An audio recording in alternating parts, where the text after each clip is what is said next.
ഉന്നത വിദ്യാഭ്യാസ വകുപ്പും IHRDയും സംയുക്തമായി തിരുവനന്തപുരത്ത് നടത്തുന്ന അന്തർദേശീയ കോൺക്ലേവിന്റെ ഭാഗമായി വട്ടംകുളം ടെക്നിക്കൽ ഹയർ സെക്കൻഡറി സ്കൂളിന്റെ ആഭിമുഖ്യത്തിൽ വട്ടംകുളത്ത് വിളംബര ജാഥയും ഫ്ലാഷ് മോബും നടത്തി.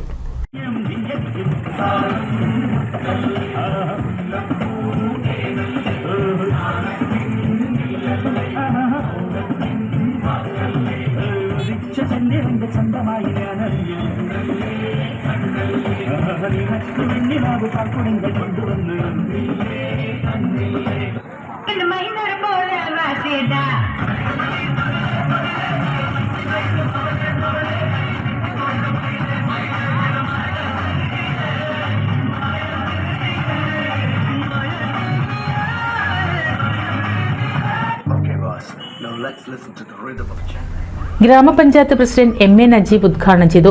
പ്രിൻസിപ്പൽ MS ജിഷ തങ്കച്ചി അധ്യക്ഷത വഹിച്ചു. PT president MK Moidunni, Vattamkulam CPN UP school പ്രധാനാധ്യാപിക നസീമ, പഞ്ചായത്ത് മെമ്പർ അസൈനാർ നെല്ലിശ്ശേരി, ശ്രുതി ഉണ്ണികൃഷ്ണൻ എന്നിവർ സംസാരിച്ചു.